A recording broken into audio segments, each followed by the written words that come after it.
Thank you very much for coming, and it's our great delight to welcome the wonderful Naomi Ackie here with us tonight to this event organised by Central School of Speech and Drama, Royal Central, and Michael Chekhov, UK.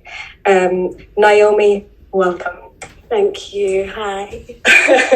Happy New Year to all our participants out there and our audience members. Thanks so very much for coming.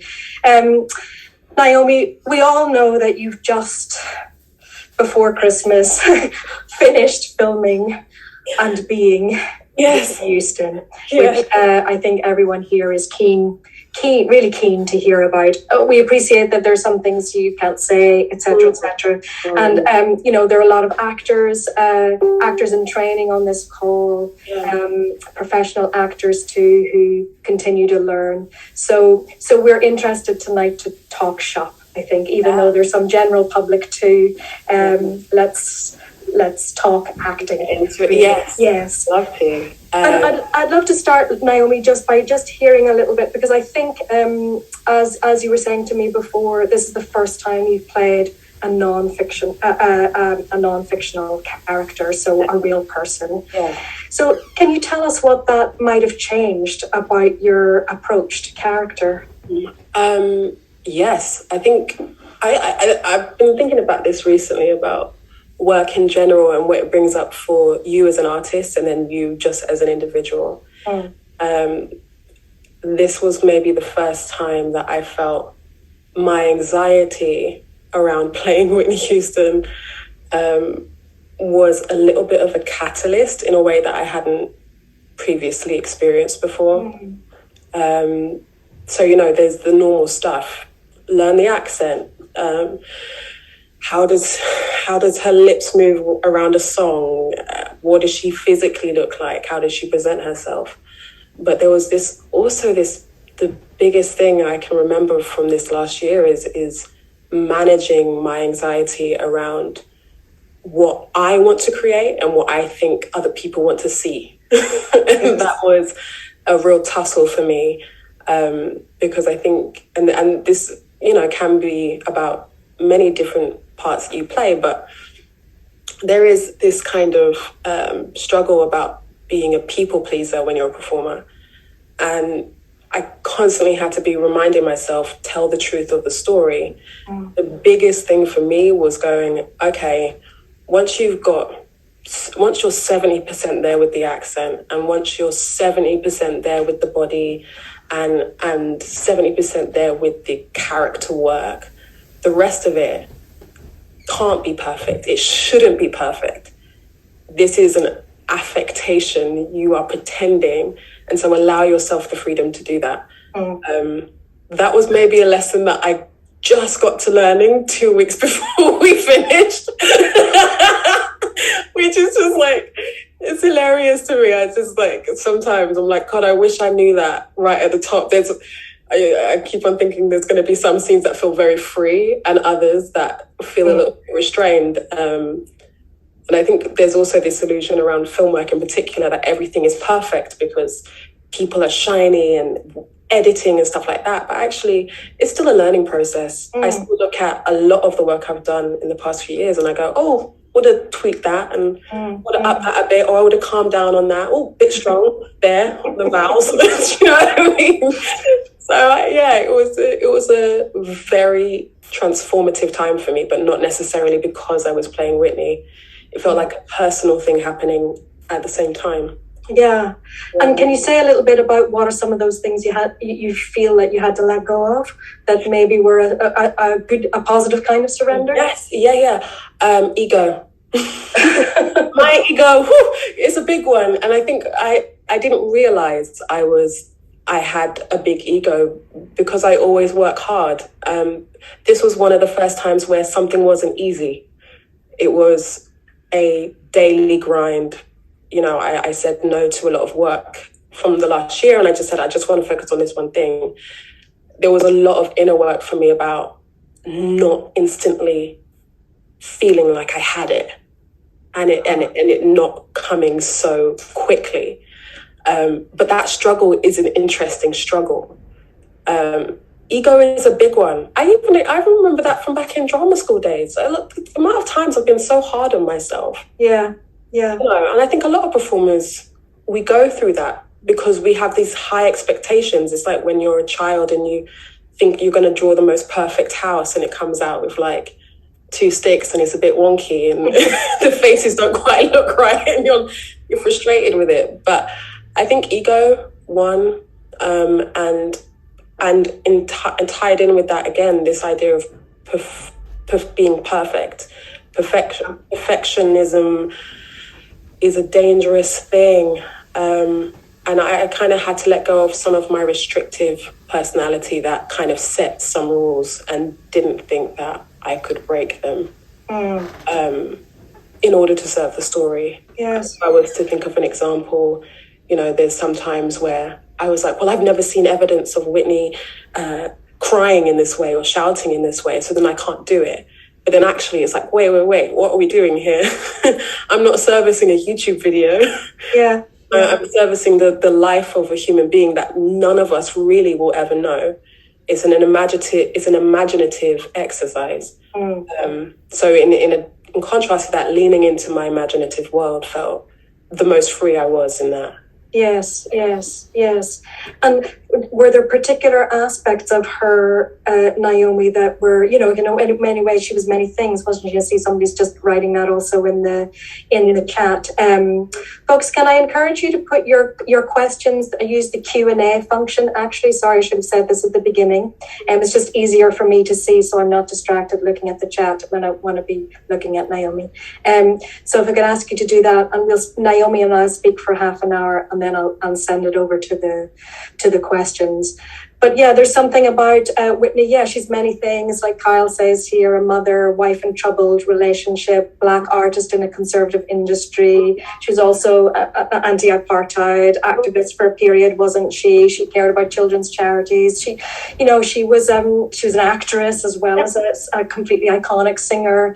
And so in terms of you, Naomi, it's Naomi who's playing Whitney. It's not anybody else. Were there particular aspects of her or archetypes in her that you really wanted to foreground and think, well, this is what matters to me and this is what I want to really portray? Yeah, I think the biggest thing was that for me, looking at Whitney, and I think we do this with especially musicians, we canonize them, or we like turn them into deities almost. And it makes it very easy for us to not see them as vulnerable or have vulnerable moments.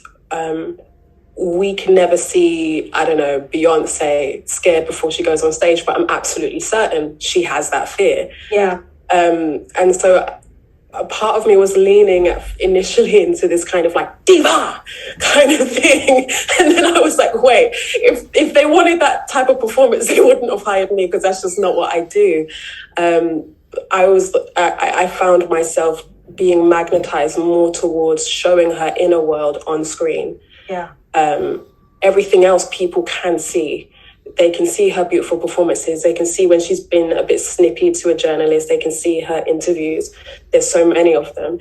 We don't know about her inner world. And that was a place where I felt imaginatively that I understood exactly what she was going through. I think there's also this thing about every job you do, you either start living weirdly, spiritually parallel to the experience. You're keyed into the same thing. So I found myself having the same, feeling the same pressures that I imagine she would have felt, looking after a huge amount of people, holding a heavy part of the industry on your back, seemingly sometimes by yourself. I found myself becoming more assertive, offset, just like in my life, saying what I needed because I was fucking tired, And that stuff was like new to me, because as a performer, I'm usually so grateful just to be hired. I'm like, yeah, whatever you need, I can work 14 hours without a break, absolutely fine.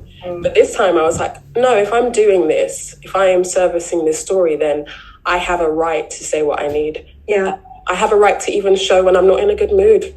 I think this kind of respectability thing, especially being a Black woman, but just being a performer, really, about like, I'm so happy to be here and thank you. It's like, no, sometimes that's not the truth. I think the truth is the most important thing, and that's how we can be productive, more productive, you know? Yeah, and it's interesting because, of course, there you are. You're the lead role. It's something we talk about in training too, isn't it? You know, you're the lead, so you're carrying the company. You're carrying the story. You're carrying the company. You're doing the most hours. You're doing the most work. You're doing the most hours in front of the camera. Is what I mean. Yes. Everybody's doing an awful lot of work, but and there's also, you have on top of that this responsibility of telling Whitney Houston's life story. It's massive. So it's so interesting that it begins to mirror something of her life. And it's kind of interesting to hear you say, oh yeah, there's an immersion, or there's a tuning in to the kind of massiveness of what she was carrying, and the kind of burden of that of course, you, the actress, is carrying something of that too, and for your own sense of care, wanting to do a good job. Exactly. And I think to the performers who are listening and stuff like that, and just people, whoever is, like, self-care, and not in the kind of like paint your nails on a Sunday, like really tuning into how you feel. What is your body trying to tell you? When you are having an emotion or a pain in your hip or your shoulder, why are you carrying that tension? How can it be eased? Taking that time for yourself is absolutely paramount. And sometimes it feels annoying. I've had many occasions where I try to ignore it because I've got stuff to do. I've got things to do. I'm busy. And actually, I find that my most effective work is when I'm really, really in tune with how I'm feeling. I accept it. If it needs to stick around for a little bit longer than I would like, I'm still trying to, I'm in practice of doing this. At the moment, I haven't figured it out. The peak is not yet reached. Oh God, no. You should have seen me last week. It was a mess. Yes, absolutely. And now I'd love to go back to something you said. Two things really, both about the body of Whitney Houston. I'd love to hear a little bit. I know it's a real person, so there's that. But in terms of, I suppose, even if we think about I know you work with the Michael Chekhov technique, but I'd love to hear you describe a little bit your work, your own creative work around inhabiting that body, and or as you see that body. And the other side of it would be lovely to kind of hear a little bit about your relationship with the songs. I suppose as you were talking about the lips around the songs, and I suppose that psychophysical thing that is singing, although I imagine you weren't singing the songs, but just to kind of talk to us a little bit about, I suppose that relationship, or how you were getting inside those songs, or what that was about. There's something that in the last maybe a year and a half I've gotten interested in, is working in contrast and having two different contrasts in the same body. I work with Polly Bennett, who went to Central too, and she worked with me in Boston doing this, and we discovered this interesting thing about Whitney, which was like she's got a very princess side to her, and then she's got a very tomboy side to her, and sometimes there's a kind of rigidity, especially in interviews when she's uncomfortable, but this rigidity and a kind of feeling of restless uncomfortableness kind of in the gut area. It gets really thin.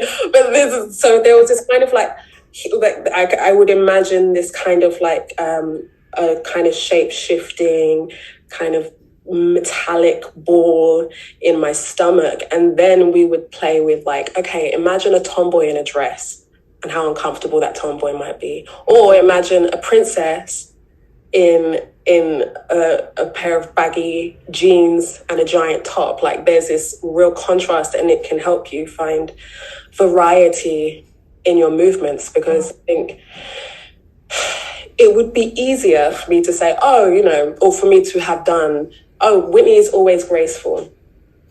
But that is, no one is always graceful. Even the best ballerina dancers slouch every so often. Do you know what I mean? Yeah. There was like a mental thing about the contrasting sides and the contradicting sides to a person's personality, which for me is easier to put into shapes, colors, and like temperatures. then to put into words. I've never been very good at kind of plotting out somebody's life story and then being like, yeah, I can play that. I can't. It's a visceral, and I think it's also about like energy in different places in the body. Sometimes just putting my consciousness in different parts of the body makes a character come to life. I mean, you know, there's like, I mean, you know, Bonnie, as an example, that Bonnie from End of the Effing World, everything I did, my consciousness was like right here in the back of my head. So I was just kind of out of it a little bit. Yes. So there's a kind of feeling that she's kind of in, but she's also observing. And that just makes it so much easier, because then you can play the truth of the situation, but you're just always doing it from this place, and suddenly some of the work is done for you, you know? Yeah. No, and there was something about her that's not quite there. Yeah. Like she's working with Bonnie in End of the Effing World is, it's like she has this, I think it's very striking, your portrayal of how she really eyeballs her enemies. It's intense, whereas the other two spend so much time not looking at each other or facing forward and actually not in eye contact. It's very difficult eye contact, and there's this tremendous polarity between those two characters and Bonnie, where Bonnie's the opposite. She's drilling down. I find that really interesting. So So I was going to ask you about that. So it's very interesting to think kind of her energetic center is the top and back of her head. And that almost feels like polarity, kind of pulling her out of the present moment. And his gaze is almost like, how could I come back into contact? It's trying to find the way, the fight. I'm most interested at the moment in work to find the tension, the friction. So for that, it is exactly that. I feel like I'm being pulled away in the back of my head, but I'm going to try even harder to connect with you here right now. Yes. And what does that do for a person, you know? Yeah, definitely. And it kind of adds both to her alienation and something of her that's terribly dehumanized, but also... But it allows us to kind of feel something of her need or her brokenness. I felt that. Interesting. It's funny because in the moment I didn't know I was doing it. Tell us about arriving at that choice, Naomi. I think this is always interesting for our actors, how much they're conscious, how much they're intuitive. Does it come from an inspiration in the text, or tell us about that. What I do remember was that they said in the breakdown, and for the actors who are watching and listening, the breakdowns are sometimes not helpful. They just said, Bonnie, so-and-so years old, she's odd. And I was like, great, giving me a lot to play with here, guys. And so I was playing around with the idea of odd. Often I cannot act unless I'm with someone else. It's kind of, and sometimes with film, that is one of the hardest parts. It was being with the other actors and trying, I guess I could describe it. We would do like a few rehearsals, hot seats, normal stuff. And I guess it was this feeling for me about like magnets, the same magnet going towards each other, where there's this like force field. It felt like that was an interesting thing to play with, that maybe imaginatively, that what people say, maybe she's like getting a playback just a few seconds too late. So everything feels more deliberate. And there is a real thought about what people are saying and what is a thing that you're meant to do here. Oh, I'm meant to laugh. Oh. But then it always comes back down to the like, actually within, there's a blank space here where I know where to put the thing, but there's not a connection and a fluid line, as opposed to how we're talking right now, is a concerted effort. So the more I try to place deliberate effort into the rules of social norms, was the more I found the oddness within Bonnie, and that was something I began to play with more. Mm-hmm. And it's something of a delayed emptiness. I feel from when you're speaking, and that makes sense from watching it. And it really feels only in that last episode where there's a kind of glimmer of potentially her understanding, the scales falling down, exactly that gesture of kind of understanding something or perceiving the world or social relations differently. Being like, there's a thing about, I think, with Bonnie that I only found in the moment, but that was like her energy is above and out of her head and very directed to other people. How do I get what I want? How do I survive this situation? And I do think there's something about when people have been through trauma that they either go very in or very out. And so there was something about her in that moment contacting that tiny little bit of, you know, when you're really drunk and everything about you is drunk except for this tiny little dot of you that's sober, that's like, what the hell are you doing? It felt like that moment where she's like contacted the bit of her that is her, whereas the rest of it is the cover and the survival tactics to get through the world. Absolutely. And were you actively playing, Naomi, with, I said, like, do you or did you play with, you know, an overall drive or a need, or, you know, clearly she's on a quest for revenge in End of the Effing World. Was that at the forefront, or was it just a little bit more nebulous than that? It's always bit. I actually look at each scene as if it's just a story. Okay. So like if it was, and it works. It works for me anyways. Like, this isn't a jigsaw puzzle piece, because, you know, filming days can be so, or, you know, the amount of filming you do for one thing so long can kind of feel unending. So there's this feeling of like each day is just a part of a story, and you apply an energy towards that story as if nobody's going to see anything else. So I guess for this one, it was like the drive wasn't, oh, I need to get to Alyssa. It was, oh, I need to go to the pharmacy because I have this pain. I don't know why the pain is there, but I need to get into the pharmacy and I happen to have a knife or a gun or whatever I was holding. And that is it. And I find that kind of segmenting the storyline in that way really helps. And that does come with trust to the writer, that they have done their job properly, and you've got the best director who can help you decipher that. But really, bigger motives for me are too big for me. I can never, right. I have to work quite small and intensely small for that one moment in time.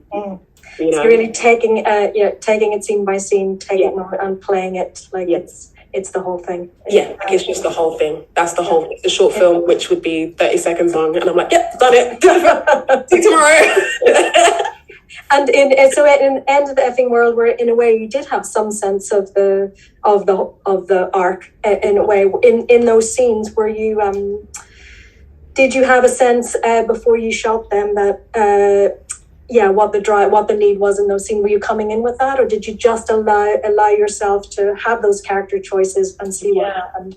The body knows. The body knows. It's kind of absolutely insane, really. Like it surprises me every single time, especially with scenes, you know, crying scenes, the high intensity scenes, and you're like, how the hell am I just got on a train and got here the other day and I haven't slept in, you know, whatever, and suddenly your body starts to prepare itself. If you've studied the text enough and you've created the world for the character enough, the body just starts to prepare itself. I've found on many different jobs, the previous one, the latest one just being the most vivid for me, of scenes that I've been thinking about for 6 months. And suddenly, especially the harder scenes, suddenly I would find myself the days before, my body getting weaker, or that I would feel more depressed. And suddenly it was just right there. And it's funny because the performance stuff, it was that. There was this weird thing that would happen. Every time we had a performance day, somebody or something would go wrong, or somebody would do something to piss me off. And it was that made the performance good. I don't know whether that's a rule I'm making for myself, but there felt like there was this need and urgency with the Whitney songs. She chose brilliantly. She's a storyteller in her music. I think that's why we connect with her music still. And so there was this feeling of, quite a Shakespearean feeling of needing to share with everyone. So if I was in a good space where I was just like, yeah, I love this song, I want to dance with somebody, it's not going to have the same intensity, because there's this kind of like everything had a point. Everything had it was so specific. Joyfully, it became very easy for me and Polly to work through those performances and find specific Whitney moves, because she was so, I'm doing it now, like she's so kind of specific with everything that she says. So it became a real joy to do that. And the body knew. It was like, oh, we're going into that gear? Great.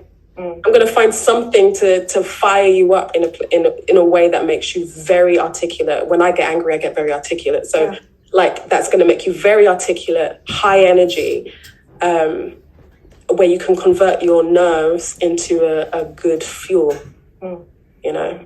Absolutely. Yeah.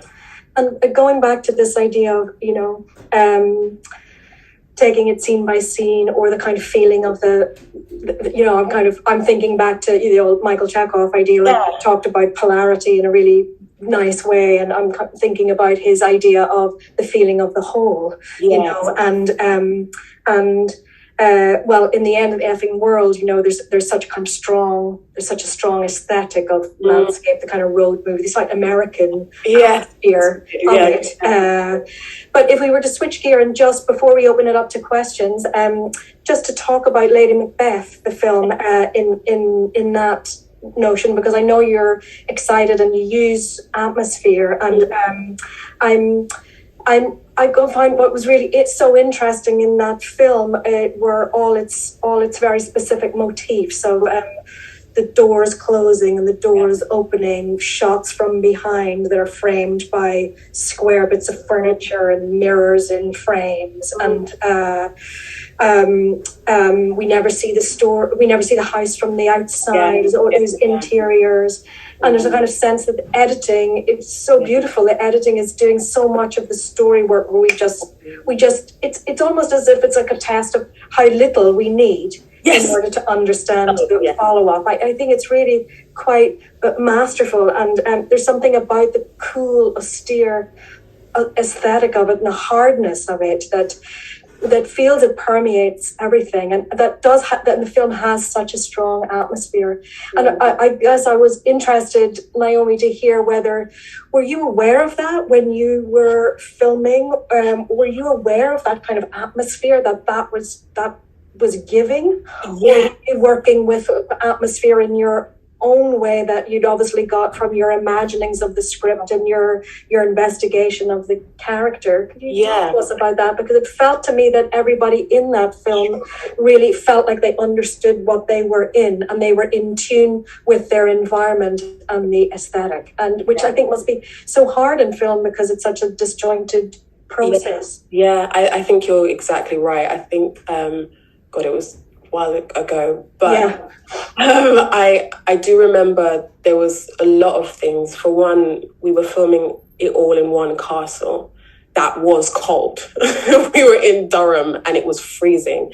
I think one of the biggest things, that was my first ever film project, and I think one of the biggest gifts that one was that I didn't have to say anything halfway through. Everything that I had to do was about who I am in like relation to other people. And so with that, I had to lean on the idea of atmosphere because I wasn't saying anything. So and I was very grateful for that, because it meant that I was really listening. And, going back to Michael Chekhov, I remember when we'd be in a circle, just like being available for other people and holding the space.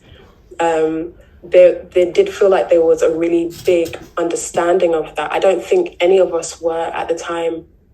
We didn't know that we were doing that. I think it was kind of this weird cosmic great thing where it was just three actors who just got it. Yeah. But there did feel like there was this understanding of tone. And I think that's something that I've carried with me really, is like, what is the world that we're creating? What is the set telling us? What is the writing telling us? What is the style of the director and the DOP and how they are choosing to film it? What is that telling us about how we want to tell the story? And if you have actors who are willing to listen and be available for that, then we are not servicing our own need to be seen and look, I'm doing good acting, but we're servicing the story. And if you can become invisible in that, you are one of the greats. But to me, if I see the story before I see an actor, fantastic. That's all I want. And I think that's what that work really gives you, because you're constantly, in the same way that I am talking to you and my feet are cold, but I've got the radiator behind me, so I've got this heat coming onto my back, and I feel cozy because I know it's cold outside. All of our environment tells us about who we are in this very moment, and it's kind of like training your kind of nerves, your skin, everything, to be really aware of your environment. And I do think a lot of the time, and that's when a really good crew comes into play, is everybody is tied up in that. Everybody helps to serve that atmosphere. I think that's absolutely. And it's at your antennae, isn't it? Yes, and also that gesture you're doing, Naomi, of kind of one of things coming to you, or kind of absorbing this aesthetic and this tone and the style. It felt to me that's what you were all doing as an ensemble in that film, that felt so strong, as a sensation. We got that film as a sensation. It was a feeling, and I think there's also something about letting things come to you. I'm currently trying to be better at meditation and stuff like that, and it's actually not chasing an emotion and not necessarily feeling like you have to reach something, but let whatever it is come to you. That is the most authentic way to perform. Yeah. I'd love to just ask you really quickly, even though I know we're going to open it up to questions, is just the moment of the mute. When Anna goes mute, it's a conscious choice, or so in the end when she doesn't defend herself. Can she speak, or does she choose not to? She can, but she chooses not to. I think there was a question in the thing at the time. I think she gives up. She's like, if I'm treated like this here, I'm going to be treated like this everywhere. What is the point? I guess there was this kind of idea of surrender, very sad, depressing, surrendering to one's position at a time like that, with a situation like that. And kind of this kind of looking at the world and just being like, take me. It's a very, very grim. It was so grim. It is, because her disenfranchisement is so total, and she disenfranchises herself also. Then she's just like, I won't fight, and she didn't. She doesn't fight throughout the whole thing. She's constantly being buffeted by other people's decisions. So it felt right, I think, for that character, and to finish off her story, that she's not like, actually, hold up a second, you did that and you did that. That she's just like, oh, I'm tired. And it's this kind of thing, I don't know, I play a lot of tired characters. It's so opposite. She's so opposite to Whitney Houston in every way. She's known as the voice. The voice. And as this contracted. Whitney's just expanded and vocal, and it's just contracted and makes herself silent, silences herself, and the world silences her too. It's a fascinating and beautiful performance. Let's have some questions. Amy, how did the BA Acting CGT course at Central prepare you for playing the role of Whitney Houston, particularly musically and vocally? I'm sure that there are other things too. Feel free. But I think the biggest thing, there's the fact that I, coming from our course, know how important a team is. Yeah. That's it. Like, the team, you are not an island. No man is an island when it comes to telling a story. So there felt like there was a urge for me to be as cohesive with the crew and with the creatives as much as possible. That's not necessarily always possible in the film industry. I like to work in ideals and then, deal with what, it doesn't always work that way. But as much as possible, I like to, again, it's like we had an amazing DOP, and he actually films in the kind of documentarian way, which told me, oh, okay, there's a naturalistic way to perform this that I didn't actually previously think. Okay, that's it. Just constantly listening. And you're in a collective and a collaboration. Absolutely, and that can give you something. Always. Wonderful. This is from Vivek. Hi, Naomi. I'm a third-year CDT student. I've watched your career for a few years since Lady Macbeth, which I loved, and I've seen how you've made some really cool and interesting choices in your film career. I feel like I have to take what I can get if I don't have the CV or experience to get amazing roles, but you've had a string of amazing roles. How did you navigate your career when you just left acting school? First off, I did TIE. I did that for about 2 years. Bless you. I think that you are absolutely right. At first, you take anything you can get without judgment, because everything is a learning opportunity. I think when you start to find your voice, which happens for many people at different times, but I think when I started to find my own creative voice, the right work was magnetized to me. I have done hundreds of auditions in my life, and I've only done like 20 credits.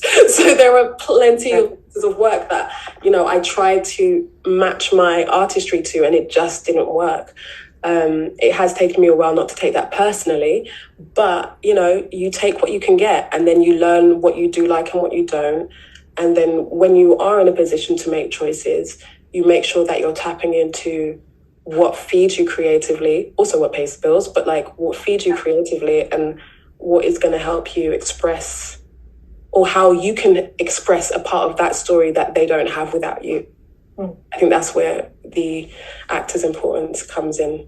We are in service to that. Yeah. I was also interested in one of the interviews you did, Naomi, about just saying as at one point, very practical thing, where you stopped doing a particular job for a year that was paying the bills to you took a leap, stop doing it and just say, I need to create some space. Maybe I think this would be interesting for some student actors. So I went through, I finished Lady Macbeth and nothing happened. I went back to my normal side job, and I was like, oh, I thought I just did an amazing thing, and all these thoughts and expectations, and I was really down. I was really broke. I was really frustrated, and I went to see Batman, Dark Knight, and there is a scene in it where he's in a pit, and there's like one way out. And all of these men are trying to get out of the pit, and they have this rope around their waist. And so they try to make the jump, but they always fall short. And he is told by some wise guy in the pit, like, jump without the rope.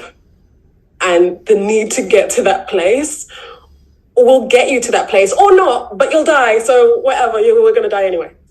And so I watched that, and I was like, oh.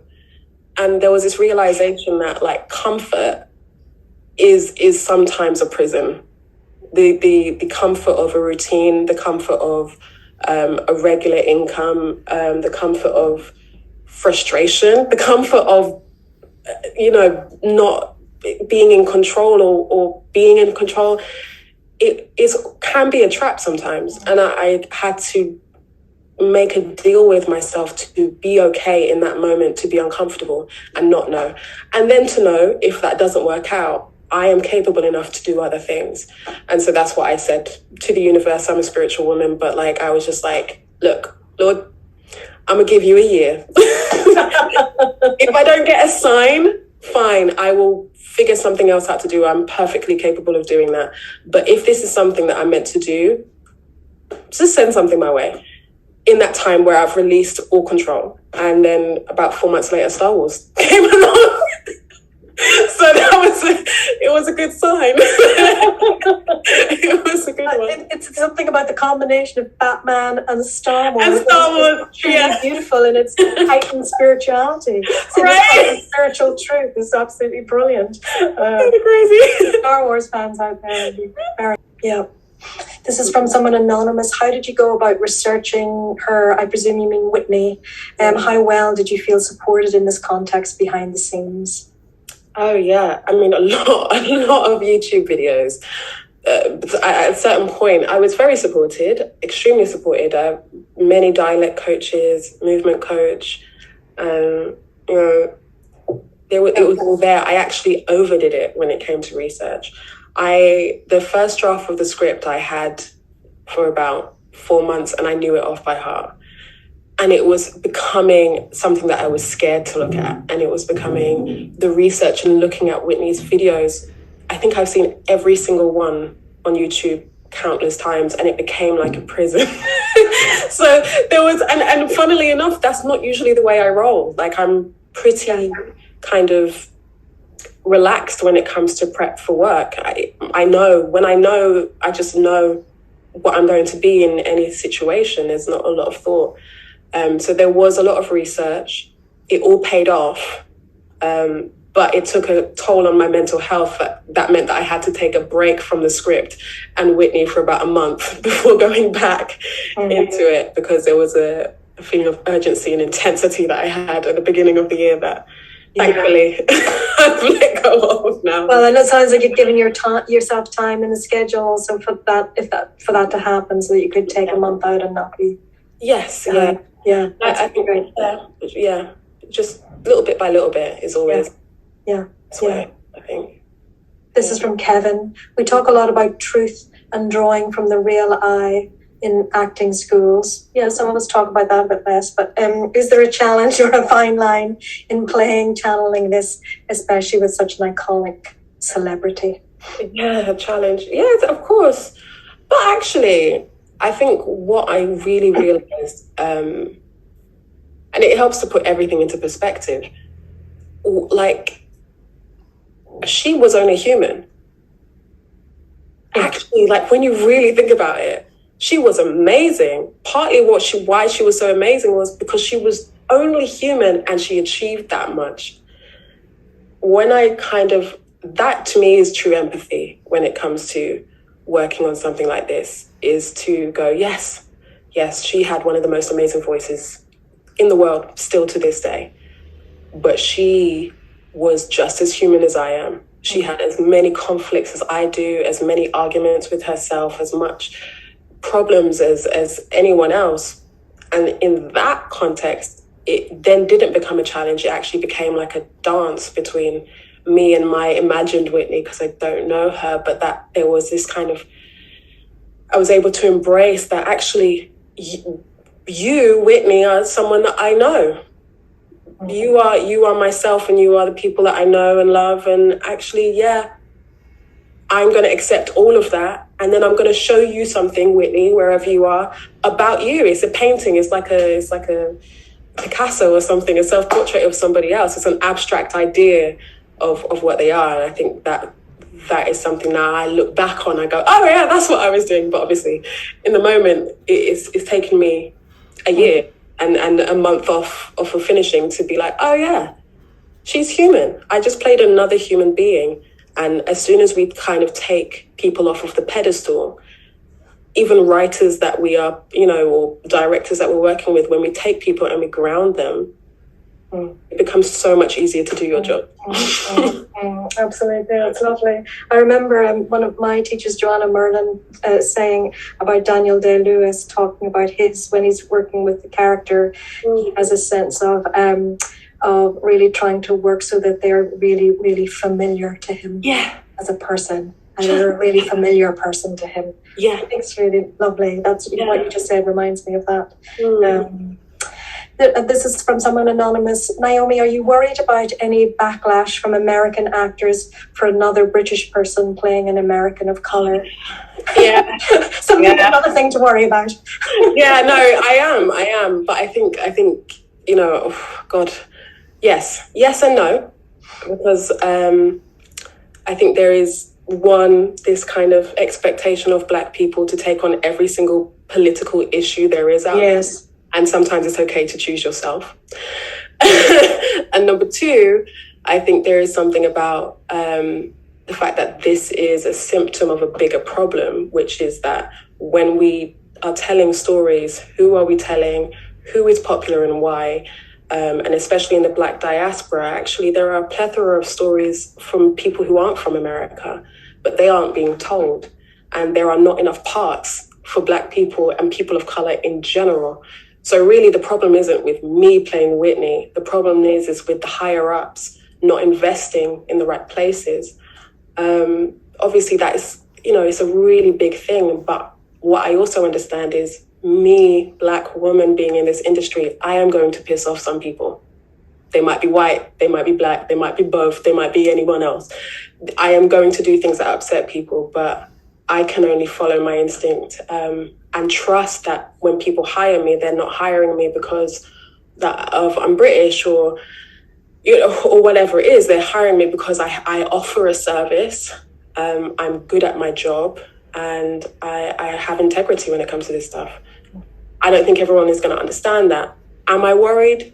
Yeah, but I'm trying to do this thing where I don't worry about what people think about me anymore. Because it's out of your control. What am I going to do? I'm going to keep working. I'm not going to quit and work in Tesco's now. I think it's a bit too late. So, I'll deal with it, when it comes. Well said, Naomi, well said. This is from V. Are you able to tell us anything about the score? Did this experience influence how you approached I Want to Dance with Somebody? You might want to just say very briefly what the score is in case people don't know. Sure. It's a film, indie film I did with Johnny Flynn and Will Poulter, a year and a half ago. Which is a musical heist set in a cafe in the middle of nowhere in England. And it's this really odd, beautiful little gem film where I sang. And that was the first time that I sang. So I guess in that way, absolutely. I think for me as well, I've always had a bit of stage fright when it comes to singing. It's something that I still dealt with in Whitney because I did have to sing at some points. And learning to own my voice and own my singing voice has been a real journey that since I was little, I find it very hard to sing in front of people that I know. So I guess that was the first try at doing something like that. So I guess so. Yeah, great. How much prep do you do on the character's backstory in order to be in a place where it's possible to take it scene by scene and have the body know? Not a lot of backstory. I actually don't find it very helpful for me. I look at the script. I get a feel of the kind of emotional journey and where I want to take it, like where are the highest highs and where are the lowest lows. I get a feel of the pace and the energy of the thing. And then, I get to know the people who I'm working with. And usually something happens with that kind of imaginative world. I take a lot of walks. I listen to music and find things that kind of rumble something up in me that makes me feel like that person. I kind of just do daily stuff like wash the dishes and just dream on it a little bit and then let it go. And then usually by the time on the first day of set, there is something there. Yeah, I think a backstory for me personally, I just don't know how to play. Unless it's a really big event that has changed my body physically. It's all there in the script. So I'm very wedded to the text and not creating anything that isn't in this present moment. Yeah. And is that true imaginatively too, Naomi, would you say? Yeah, I guess so. I think so. Yeah, imaginatively, I think about, if I'm getting chased down an alleyway, I am thinking about how fast my heart is beating. My knees might be sore because of the running. I'm thinking about the kind of pressure of having someone follow me in the back of my head. That is something I can play. Whereas some of that kind of more wordy stuff, just for me, doesn't quite... I think I'm just quite a physical person, so it just speaks to me. I think that's why Michael Chekhov has been something that I use, working through your body. Yeah, absolutely. Thank you so much for your time. I know it will mean so much to our students who are on this call and to all of us who are artists and forging our path. We wish you every success with your next project, and until the next time. Thank you, darling. See you later. Thank you very much. Thank you very much. Bye, everyone. Thank you very much, Kate Pitt, for organising our event. Good night, all.